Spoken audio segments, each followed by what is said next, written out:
TMI, I don't think they're listening, but I did not like my principal at the end of my teaching degree. And I'm sure lots of us have corporate bosses. Like we had people that we were not jazzed on seeing every day at work. And so we're like lucky enough to leave those jobs and have our own businesses.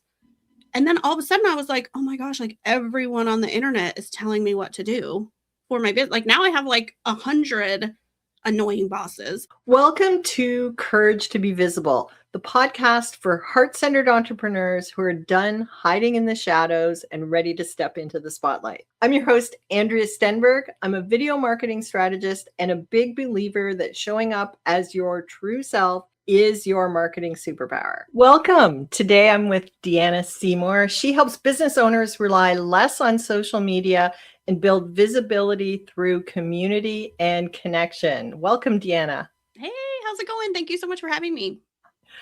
I love that you're talking about building community and connection and relying less on social media, and yet you're a graphic designer. Yes, true. So how did that come about? Well, I mean, I feel like even back when I first started my business around 2021, I was like getting ready to start my business and told my husband, okay, I think I'm going to get rid of all social media for a little while. And I remember I was transitioning from being an art teacher to being an online business owner. And he immediately was like, okay, cool. Don't you kind of need that to run your business? And I was like, let's try it. We'll just see what happens. And I ended up just like using the internet to find lots of podcasts that I like and get on some podcasts. And eventually I feel like Instagram was the one that was kind of calling me back because I, was an art teacher, minored in photography, and it just like Facebook has never come back for me. They're a little bit for groups, especially if things I like pay for. And if the group is on Facebook, I felt like I had to be there, but I made like a whole separate account. So I never went back to my Facebook with friends and family. And so I've always kind of had a rocky relationship with social media. And of course I was willing to help my clients show up there, even though I drew a hard boundary with like, I never posted stuff for people, but I would make their graphics, drop them to them in a Google Drive folder, and they would be ready for the month or whatever.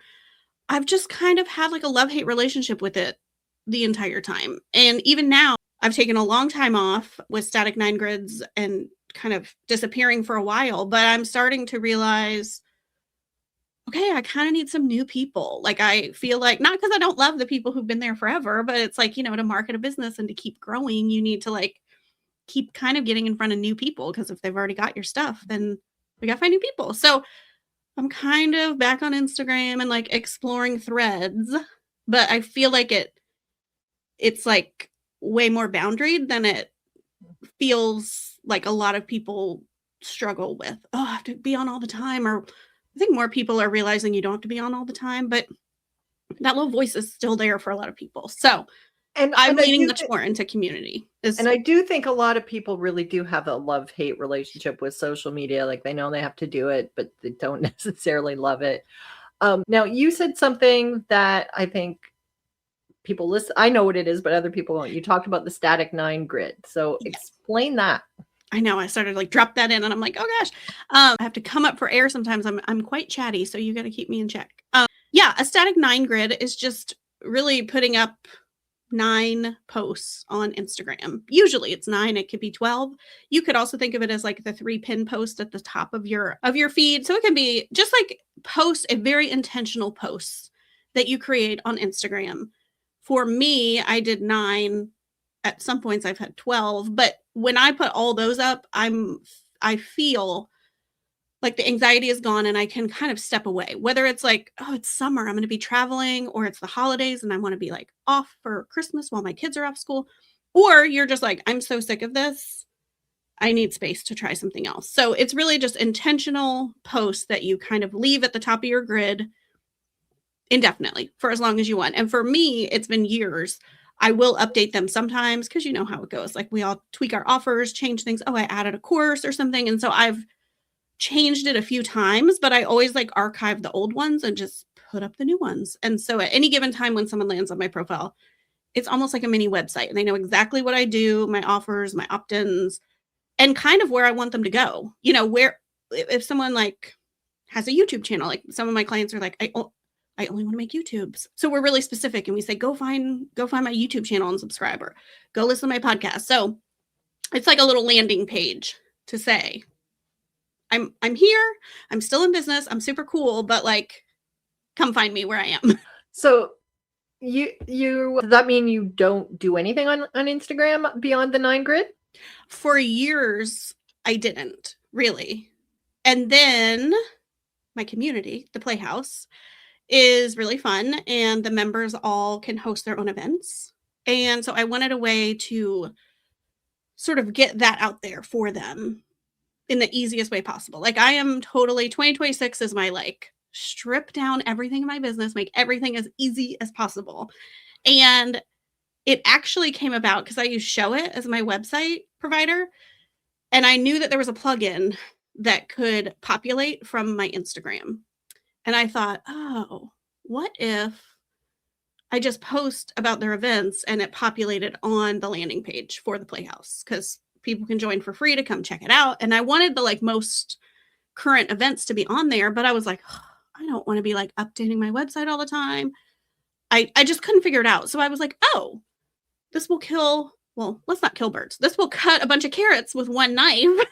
Like that's what my vegan friend Chrissy used to say all the time. So now I'm making reels because just strategically my grid is the way it is. I don't want to mess it up. So on my reels tab, I just create graphics for their events in the Playhouse. We put a little bit of music to it to like make it a reel and keep it on the reels tab. And then in Showit, I could turn a button to say only show my reels. And now they all show up there. And so I am sort of back on social media, which I'm like, oh my gosh, I'm like breaking my own rule. But the whole point of a 9 grid or anything that you do, the 3 pin posts or whatever, is to just like make it work for you. I feel like I'm in the era where I'm like, you know what? There are a lot of people on these platforms. Like, how can we use the platforms in a way that works for us? That's not just like the big billionaires like exploiting us. And so that was a way that I was like, okay, I'm going to keep doing this. And I can obviously, you know, like tag the members. We can share it to stories and hopefully they reshare it. And so I'm hoping to get like that. Like I was saying, I kind of need some new eyeballs to really grow this community. This is a way that kind of gets it on my website, gets it, like you were saying, gets it out there without anybody having to do any extra work because I've made it, I've posted it. I can make them collaborators and it feels like, okay, this is like really easy. So, and the graphic is not fancy. It's me screenshotting the event in the platform because I've already made them a cute header. We use a platform called Heartbeat. I've already made a cute graphic in there. I was like, I'm not going into Canva and making a whole nother thing. So starting to think about ways to just like keep it so easy, but like use it to my advantage, if that makes sense. Yeah. So I love that idea. And I think like whether it's the 3 pinned posts or having a static 9 is particularly, you know, like if you want to take a vacation or you're in the middle of a launch, you don't have time to be posting, having something intentional that looks good, that tells your story, shares your message. And then because, you know, you've got the Instagram reels, but they're not going to your grid so that you can still post and still keep the night. That's a really nice way to simplify things. Yeah. So the way you mentioned you did a lot of podcasts, and that's how I actually first discovered you. Is I heard you on a podcast, and I told you this before, but one of the things where you really spoke to me was just the saying, you said, I keep hearing business owners who are told by their graphic designer they can only use 3 colors. That makes me want to cry. And I had 3 colors because somebody had told me you need 3 colors. And I looked at them and went, ugh, I don't even like them. I literally went to my closet, pulled out all my favorite clothes and went, that color, those are my colors. And I think I have like about 8 brand colors that I use. So for somebody who's kind of struggling with the branding visual part of their business and their visibility, how do people, like, what I did insane, or is that kind of how you work with people? That's great. It's funny because the way I picked my brand colors was walking out of Target with my daughter, who was like 3 at the time, and we had just bought her a mermaid swimsuit. And I was thinking, gosh, I wish these could be my brand colors. Because even though, I was an art teacher, I went to art school, I feel like I was like, okay, I have to pick these few, like handful of colors, these, and like be a business owner and like do what everybody's doing. And I was walking out of Target thinking, I wish these could be my brand colors. And it just like a light bulb went off. And I was like, why can't they be? Like, what am I even doing? And I went straight home to the Target website, pulled up an image of that bathing suit, put it into Photoshop and like used the eyedropper tool. And I was like, boom, these are my colors. I have like some serious ADHD, and that was probably back in 2021. I still have those colors to this day, which would normally be unheard of for me. Like I change things all the time. I'm always experimenting. I added like an orangish color. So now I have 7. I have like, it's like very rainbowy. It's from a unicorn, bathing suit.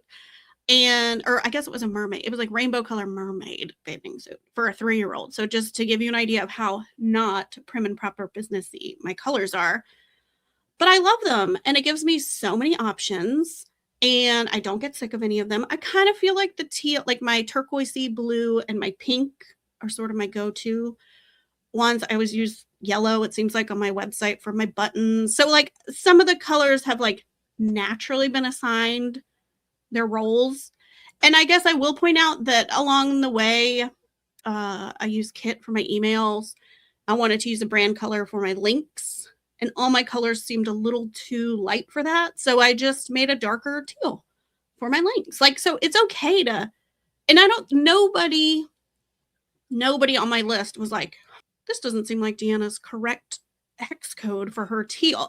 Like I don't think so. If somebody did, nobody hit reply and told me that I was out of order on my brand colors. So it's just given me so much flexibility, and people recognize my brand for sure. So I think we give our audiences like a little, like not enough credit for being able to hang with like more than one color, more than one offer. People are like niche down so tight because people can't understand if you do more. And yes, I told you 2026 is about me simplifying. So I actually have sort of narrowed down my offers and getting a little more focused. That's for me though. That's not because I don't think anybody was that confused about me helping with graphics and branding as a visual designer. I feel like I wrote an essay one time about like Beyonce put out a country album and nobody was mad. People thought it was cool because Beyonce is a musician and she was still making music. Yes, it was not the typical Beyonce album, but everybody handled it okay. Like no one was like, I guess Beyonce's never going to make something that's not like people thought it was cool. So I think people can hang with more than 3 colors. Well, and you know what? I think the theme of what I'm hearing from you is, about the static grid and about the other thing is like we get in our head rules of what our business should be. And I mean, one of the best things about being in business is you get to make up your own rules. Yes. I talk about this all the time. I mean, TMI, I don't think they're listening, but I did not like my principal at the end of my teaching degree. And I'm sure lots of us have corporate bosses. Like we had people that we were not jazzed on seeing every day at work. And so we're like lucky enough to leave those jobs and have our own businesses. And then all of a sudden I was like, oh my gosh, like everyone on the internet is telling me what to do for my business. Like now I have like 100 annoying bosses. And a lot of times they're saying different things because like, one branding expert is going to say, you do need 3 colors. And then you're listening to this podcast and you're like, well, that lady talking about a unicorn bathing suit said I could have as many as I want. And then you start to be like, but what do I do? And like now that there's robots telling us what to do, like it can just be overwhelming because who's right, And I think ultimately if you are in charge of your business, you're right. Like you get to decide. And if it's not working, I mean, give it some time, test it and be like, oh my gosh, I changed my colors. And like now nobody's booking a discovery caller. Like I'm not getting any more follow. Like I, by the way, don't think that would happen. No, I don't think anyone would be that offended by your colors. But if like you're making changes and you're noticing like, oh my gosh, this is like, maybe I'm going in the wrong direction, you can fix it. But I think all the things that we think are rules are just people saying their opinions, really. Yeah. So somebody's listening to this and they're like kind of resonating with this idea. It's like, oh, I've got too many rules that I don't feel comfortable with. How do you pivot to something that makes sense to you, but also helps grow your visibility? What are you telling people? I know. I'm like, well, my opinion. I'm always like, just take what you want, leave the rest, because it is like, I even think when Instagram comes out with like something they've done with the algorithm, like I'm like, I don't even think that they know what's happening. Like I think they tweak the algorithm and they don't even know what's going to happen until it starts happening. They can have a guess of what's going to happen. So again, take it with a grain of salt. But if you're listening and thinking, okay, well, I want to do something like this, I think your idea of going into your closet and picking your clothes, like you already have colors you like, like you can look around your house. Maybe you have like a favorite painting that you've, had since your dorm room or something, your first apartment. And it's just, you just love that painting. There are color, like that's a color palette. Like your closet is your color palette. Remember, like, I don't know, I grew up in the 80s and 90s, but you would like find your color, like you were a spring or a fall. Like maybe it's that for you, or it's like whatever makes you happiest. Because my theory is that when you feel excited about your brand or the graphics you're making or the things you're putting out in the world, people are going to like feel that energy, even if it's not their favorite color. Like, fun fact, I popped into this meeting and I was like, oh my gosh, that red sweater, red lips looks so great. I probably don't own anything red. Like red isn't really like a color I would pick, but you look super cute in it. And I noticed that. So it's not about what people can't handle. Like, oh, she's using beige and I hate beige. Like people might think, oh, Deanna does bold, bright colors. She's not going to like anything that's beige. Sometimes after a wild ADHD day, I go on someone's website and I'm like, oh my gosh, look at this cute, like coffee stain and brown. And like, it feels cool. And I'm like, wow, this is not what I would do, but I can like appreciate it, And so I think the more you can lean into what you like, just the better it's going to be. Because when you're making your graphics in Canva and you're thinking, I don't even like this dark purple that they said I had to have, the vibe is off, I think. And I'm not usually like a woo-woo person, but I just think it's not the same feeling as you being like, oh my gosh, this is so cute. I love it. I can't wait to share it.